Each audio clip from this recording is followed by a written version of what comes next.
I've been recently looking through some old magazine CDs that I have that contain some Photoshop tutorials to see if I can convert them into Affinity Photo.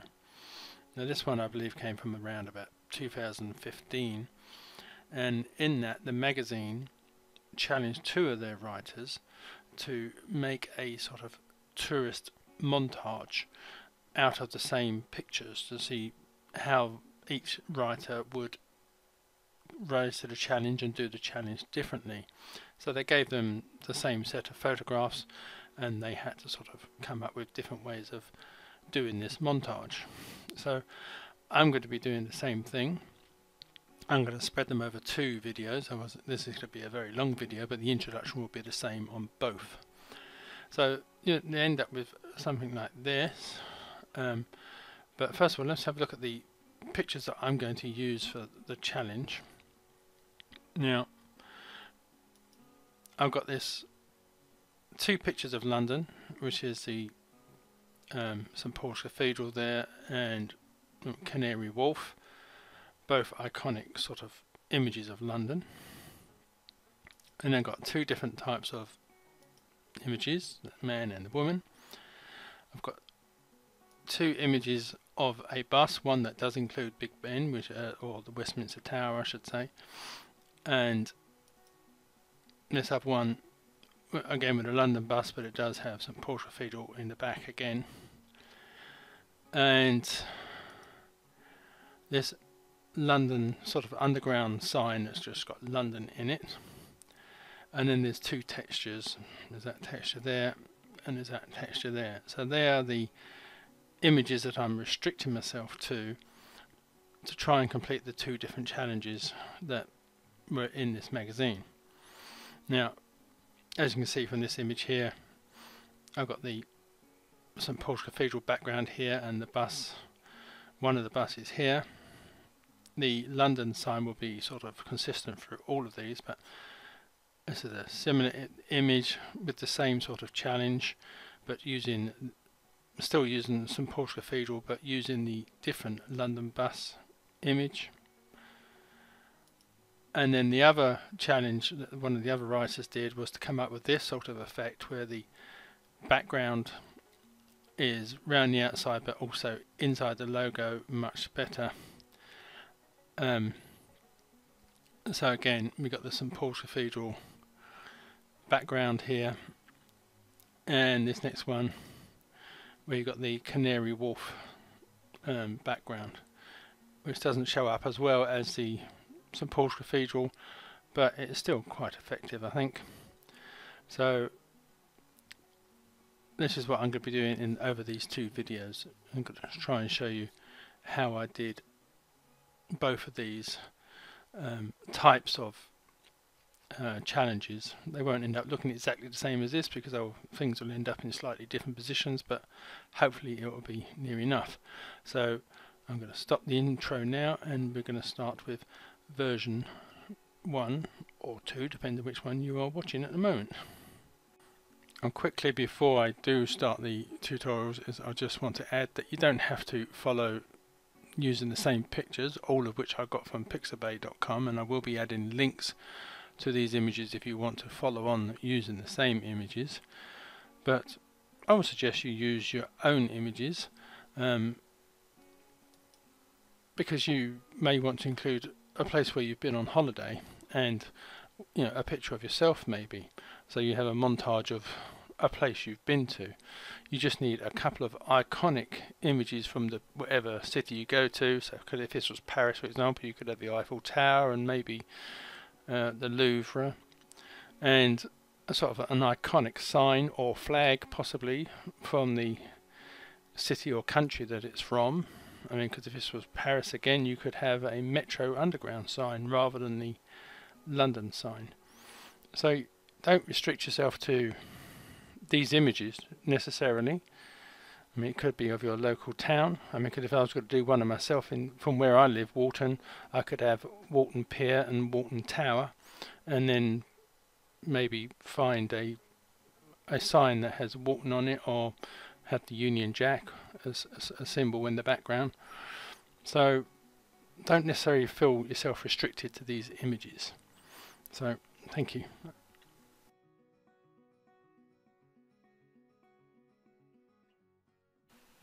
Right, in version 2 of this tourist montage, we're going to be trying to make an image a bit like this one.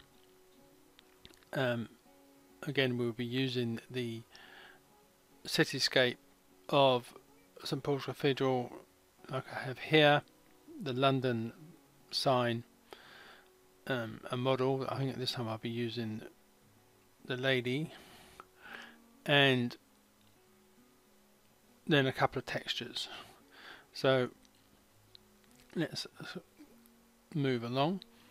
Now, to make it more uniform with the first video, I'm going to start with a new document that is the same size, which is 5000 by 3000.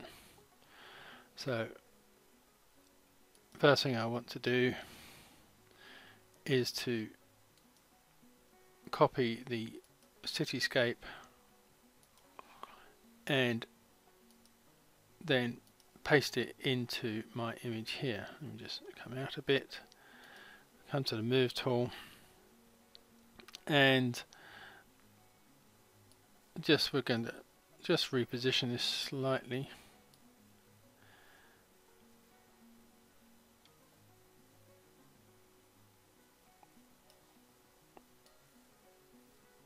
Yes,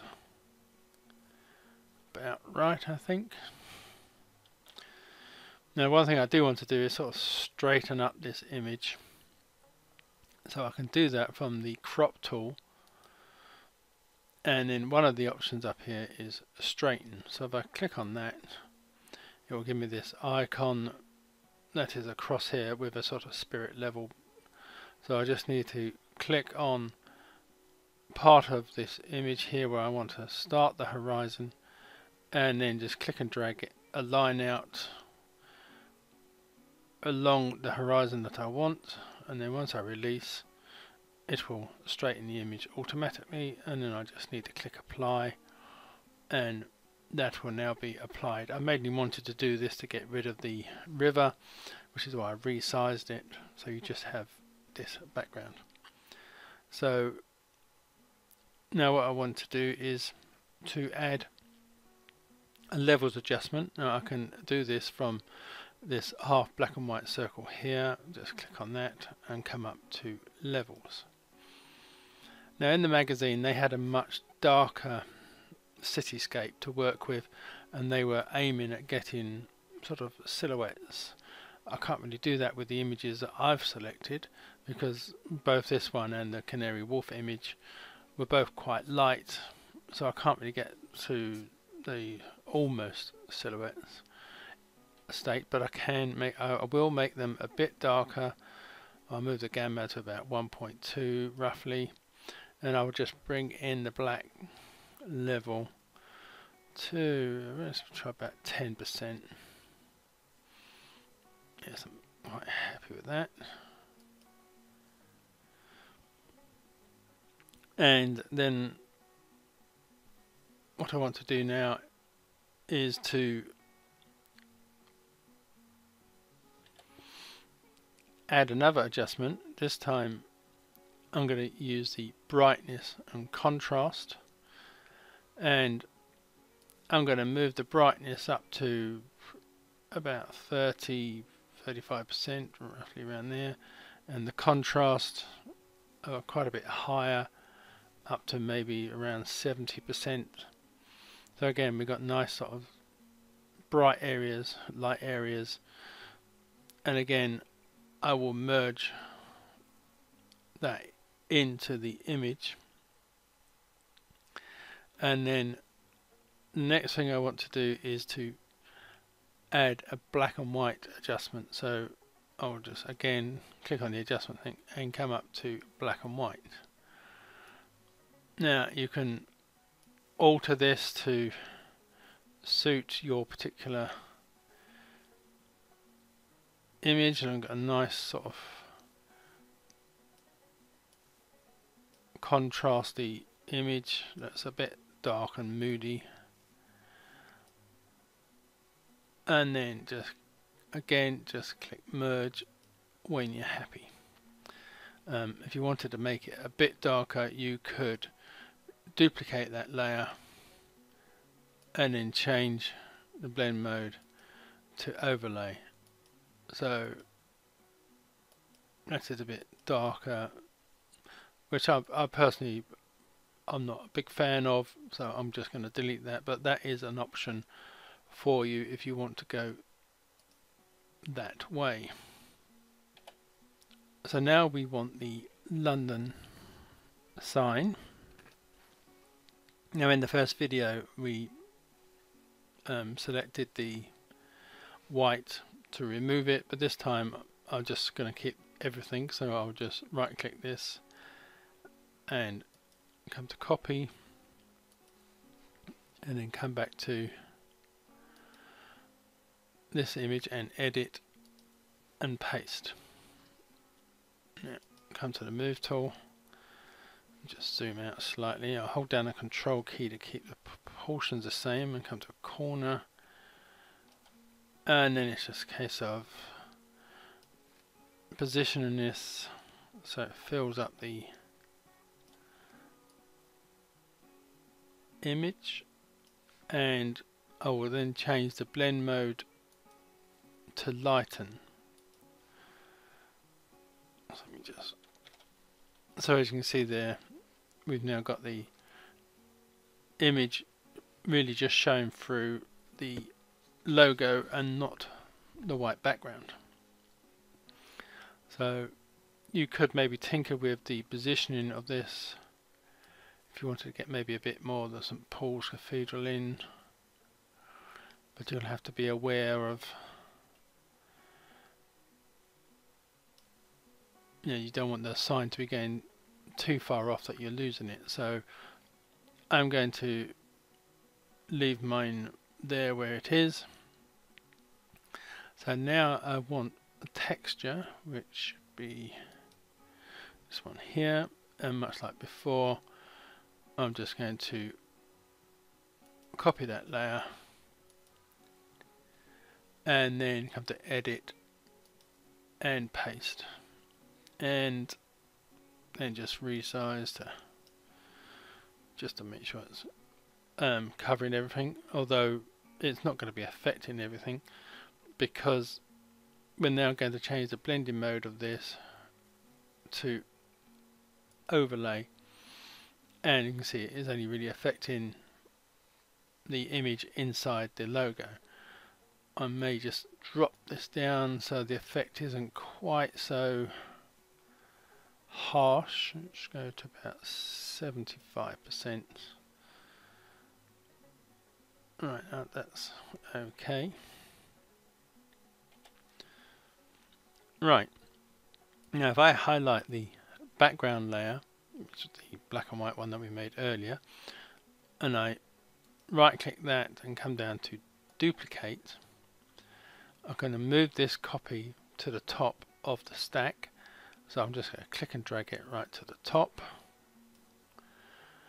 and then all I'm going to do now is to change the blending mode of this to multiply, and then lower the opacity down quite low.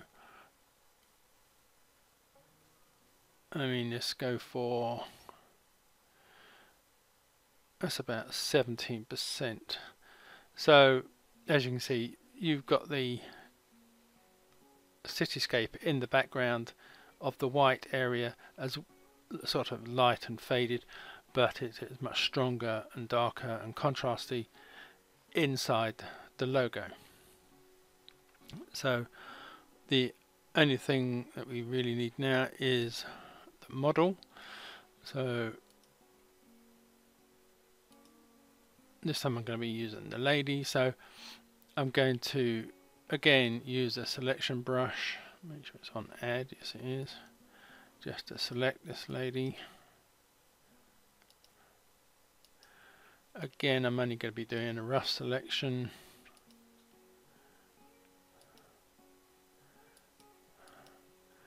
You can take more time with your particular images Almost there. Right, I think that's everything. Just zoom into this bit here. Come to subtract. Lower the brush size.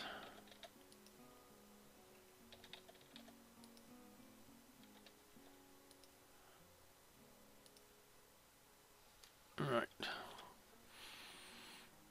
And then I'll just refine that a bit. Just see if there's any stray hairs around the top.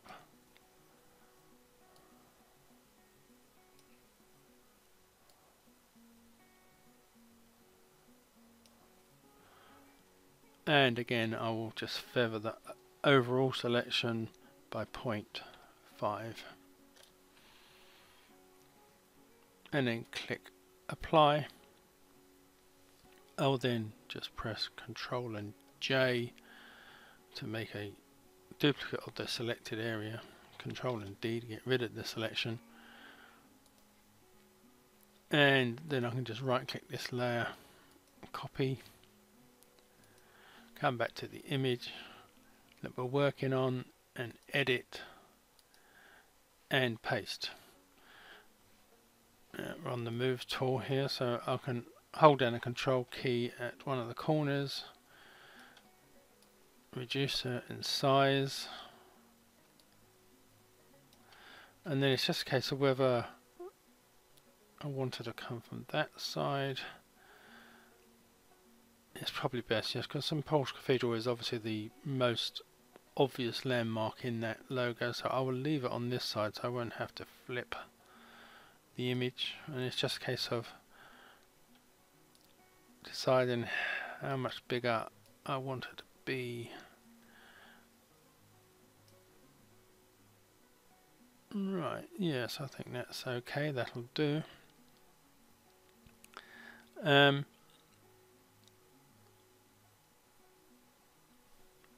you could leave it like this, but in the magazine they changed the model into a black and white image, so I'm going to add a black and white adjustment. Now by default, because it's at the top here, it will affect the whole image, so I'm just going to click and drag this layer down until that blue line that you can now see only comes over to where the start of the icon for this layer is, and once I let go, that adjustment will be added as a child to that layer and will only affect this layer. So it's now just a case of just altering anything that you might think you need, just to make this image stand out a bit. So alright, I'll leave it like that and close that down. So again, at this point you could finish and save this as it is. The magazine added a mosaic effect to the model image, so let me just click and highlight that image again, and they used a mosaic. I mean, this is the best I could find in Pixabay.com, so I'm going to just show you how that looks. So I'll right click this and copy, and then come to edit and paste, and then I'm going to click and drag this down and make it again another child layer of the model layer, and you can see it is now covering the whole of that image. And I'll just zoom out a bit here.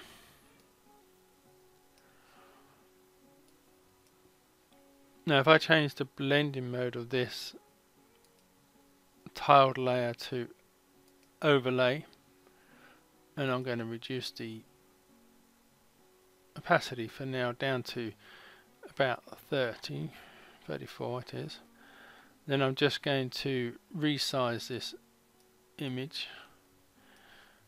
Let's go from up here, hold down the control key resize that, reposition it. Now what I might also do is I'll rotate it, because there were darker pixels on this side if I remember correctly, and just make this slightly bigger.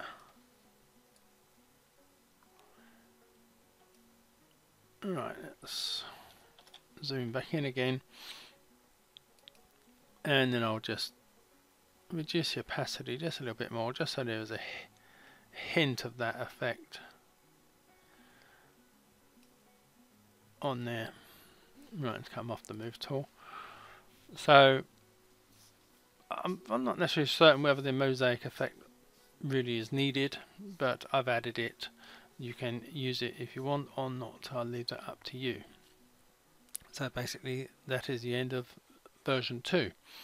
So you have 2 different versions now of trying to do a sort of tourist montage from the City of London, and like I said in the intro, you can use whichever city or town that you want to, as long as the views are iconic to others or yourself, and people know where it is that you are showing them that you've been visiting. So all you need to do now is save and export it under a new name, and thank you for watching. Goodbye.